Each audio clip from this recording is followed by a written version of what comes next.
Hello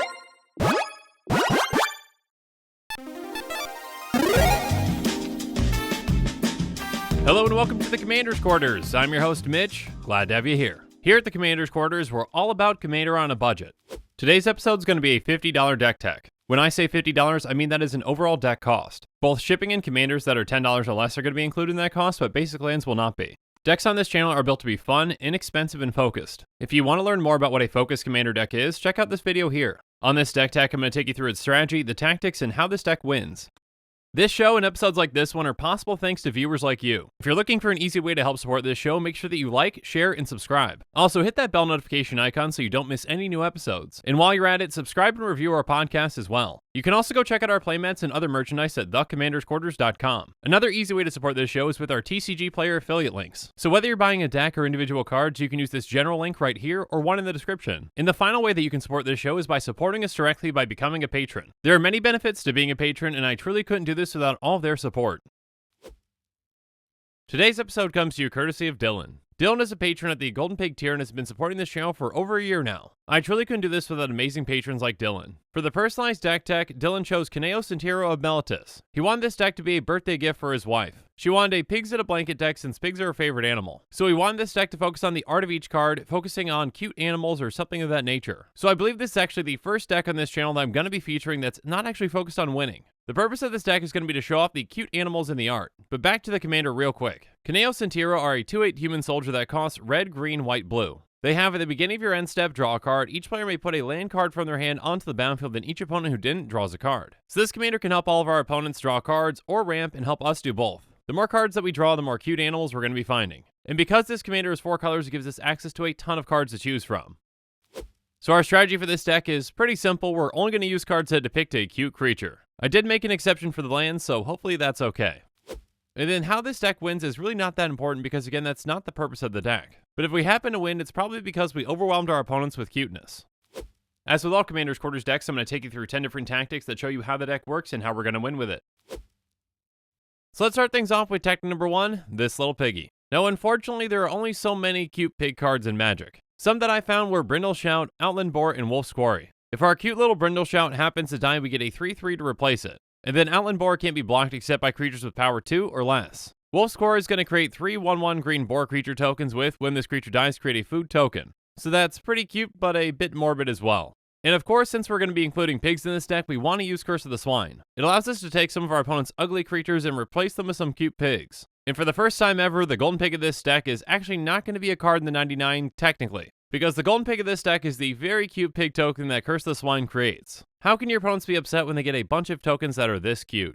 But again, unfortunately, there aren't too many cute pigs out there in Magic. But there are plenty of creatures outside of pigs that are cute too. So let's see what some of those are in tactic number 2, toddler time. Of course, baby versions of creatures are cute, so let's start off with Bear Cub. Bear Cub might just be a 2/2 for 2 like most bears, but it's absolutely adorable. Next up, there's Cherished Hatchling, which is a cute little dinosaur. It's kind of sad, but when it happens to die, you can cast a dinosaur spell this turn as though it had flash, and whenever you cast the dinosaur spell this turn, it gains whenever this creature enters the battlefield, you may have it fight another target creature. So basically, if someone takes out the baby dinosaur, Mama Dinosaur is not going to be too happy. And then there's Sarkhan's Whelp, which is just a cute little dragon that's playing in a pool of lava. I guess that's kind of like bath time for dragons or something. Anyways, let's round this category out with Fledgling Offspring, Fledgling Griffin, and Fledgling Dragon. The Osprey and the Griffin can't fly yet, but they'll get there. And the Dragon's going to grow as well if you have Threshold. But now let's move on to a different cute creature type with tactic number 3, Horses with Horns. With this category, we're going to be going through, you guessed it, unicorns. Opaline Unicorn is not only very pretty to look at, but it can also help us cast spells because it can tap for 1 mana of any color. And then we've got 2 pretty simple unicorns with Mace Unicorn and Pearl Unicorn. Next up, we've got some beautiful unicorns with utility with Loyal Unicorn, Inspiring Unicorn, and Lonesome Unicorn. Loyal Unicorn can protect our team, Inspiring Unicorn can pump it, and Lonesome Unicorn can bring a friend. And then there's Noble Quarry and Prize Unicorn, and all eyes are on them. They're so majestic that when they attack, all creatures able to block them have to do so. And finally, there's Good Fortune Unicorn, which is going to pump our creatures when they come into play. But unicorns aren't the only kind of majestic horses out there. So let's move on to tactic number 4, Horses with Wings. And with this tactic, we're of course going to be going over some Pegasus. First up, there's Loyal Pegasus, which can't attack or block unless it's got a friend. Luckily for it, we've got plenty of friends for it in this deck, like Mistral Charger. Next up, there's Sungrace Pegasus, which has some great art and can also gain us some life. And then we've got some cute Pegasus that can help our other creatures fly, like Cavalry Pegasus, Trusted Pegasus, and Pegasus Courser. Finally, we've got the beautiful art of Boreas Charger. It's some fantastic art to look at when it's in play, and when it leaves play, it still helps us too. When it leaves the battlefield, we choose an opponent who controls more lands than us, and we search our library for a number of plains cards equal to the difference and reveal them. We put one of them onto the battlefield, tap, and the rest go into our hand. So it can help ramp us and leave us with some mementos to remember it by. But outside of horses, there are plenty of other cute creatures out there.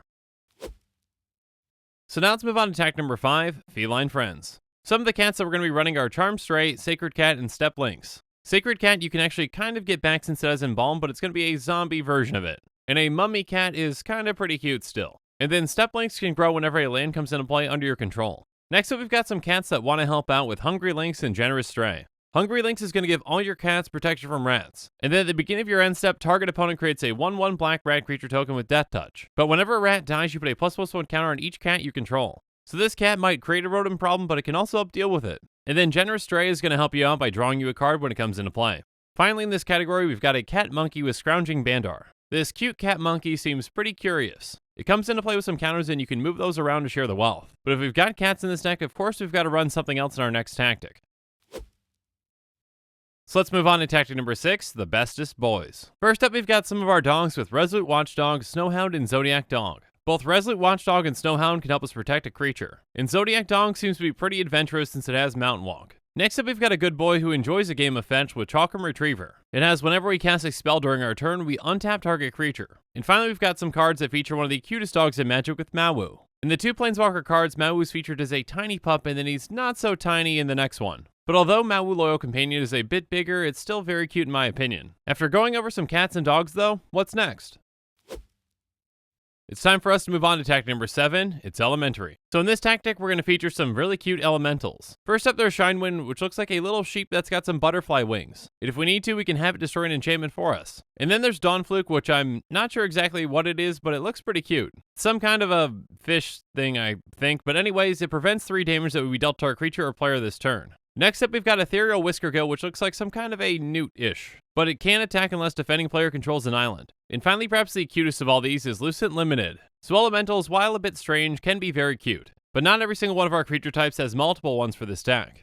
So let's move on to attack number 8, Miscellaneous Cute. First up, there's Giant Tortoise, which is pretty cute and has a big smile on its face. And as long as it's untapped, it gets +0/+3. So that shell is definitely better for defending and not for attacking. Next up, we've got a cute little frog with Spore Frog. If we need to, we can sacrifice it for a fog effect. Next up, we've got Career Meerkat, which are always on the lookout and they've got protection from blue. And then Squirrel Nest is an aura which can help us create an army of squirrels. It has Enchant Land. Enchanted Land has tap, create a 1/1 green squirrel creature token. And finally, we've got the somewhat strange but very cute creature of Jackalope Herd. These jackalopes are quite skittish though, because when we cast any spell, it returns to our hand. Outside of jackalopes though, we've got some other strange but cute creatures too. So let's move on to attack number 9, still cute. First up, we've got some shapeshifters with Moth Dust Changeling and Escape Shapeshifter. Both of these cute creatures just want to fly. And Escape Shapeshifter also wants to have First Strike, Trample, and Protection. Next up, we've got some Bouncing Beebles and Bubbling Beebles, which are just, they're Beebles. They're really cute. Yeah, I'm not sure exactly what these are, but they're pretty adorable. Anyways, both these have the opportunity of being unblockable if there's something in play. Next up, there's Squee Goblin Nabob, which many people might not be considered to be too cute, but I definitely do. I love the art on this one, and you can just see how much Squee loves his toy. How can you deny that level of cuteness? And finally, even some Mirror can be cute too with Alloy Mirror and Brass Squire. Alloy Mirror definitely helps us out in this deck because it can tap to add 1 mana of any color. And then Brass Squire is just so cute trying to carry around that big sword. But outside of creatures, we've got some other spells that are pretty cute. So let's move on to our final tactic, tactic number 10, put a spell on you. First up, we've got some spells that feature some cute cats in the art with Arcane Flight, Diminish, and Harmless Offering. Arcane Flight can help one of your creatures go chase some birds like this cat is. And then Diminish can shrink a creature down to cat size. And with Harmless Offering, you can even donate one of your cute creatures to someone else. Next up, we've got some cute frogs in the art with Turn to Frog and Polymorphous Jest. Turn to Frog is pretty simple. It turns a creature into a 1/1 frog. And then Polymorphous Jest takes that a step further by turning all creatures an opponent controls into frogs. And then we've got Ovenize, which has a cute sheep in the art. It doesn't exactly turn a creature into a sheep, but you can imagine that it does. And finally, we have to feature one of the cutest creatures of all time in Magic with Totally Lost and Fibbleflip. Poor Fibbleflip is lost and hates crowns. Again, a big thanks to Dylan for supporting this channel for over a year now. If you want to support this channel and want your own deck tech dedicated to you, consider becoming a patron. But now that we've gone through the spells in this deck, let's go on to the mana base. First up, we've got Command Tower, which can tap for any of our colors, and Exotic Orchard, which can tap for any of our colors most of the time. Next up, there's Ash Barrens, which has basic land cycling for 1. And they're running all 5 of the panoramas with Bant, Esper, Grixis, Jund, and Naya. Next up, we've got Evolving Wilds and Terramorphic Expanse, both of which we can tap and sacrifice to get a basic land and play tapped. And then we've got Warp Landscape, which can do the same by paying 2 and tapping and sacrificing it instead. Next up, we've got some lands that can get us 2 lands with Myriad Landscape, Corrosion Verge, and Blighted Woodland. And then we're running 3 of the Tri-lands with Frontier Bivouac, Jungle Shrine, Mystic Monastery, and Seaside Citadel. Next up, we're running 4 of the Vivid lands with Vivid Meadow, Vivid Grove, Vivid Creek, and Vivid Crag. And finally, running 15 basic lands. 6 of those are going to be a plains, 4 will be a forest, 3 will be an island, and 2 will be a mountain. And now that we've gone through every single card in this deck, let's do a quick price check. A quick reminder that our deck costs are calculated using TCGplayer optimization, optimizing with even heavily played and damaged cards because those cards need a home too. The average Kynaios and Tiro EDH rec deck will set you back $311.46. Our deck is going to be much more affordable, coming in at $49.84. Again, the price of this deck is the price that I got for it on the day that I'm recording. If you want to see a breakdown of this deck's cost, check out the link in the description. Keep in mind that prices can and will fluctuate and change over time. But with these deck costs, I want to be as transparent as I possibly can. Again, Commander's Quarters decks are about to be tuned and focused within their budget, but there are always ways that we can improve on them. So let's go through some reasonable upgrades now to see what some of those ways just might be. First up, let's add in Gilded Goose by taking out Turn to Frog. Next up, let's add in Gilded Baron by taking out Pearled Unicorn. And then let's add in Feldergriff by taking out Resolute Watchdog. Next up, let's put in Nut Collector by taking out Karoo Meerkat. And then let's add in Puka's Mischief by taking out Ovenize. Finally, let's put in Cultural Exchange by taking out Escape Shapeshifter.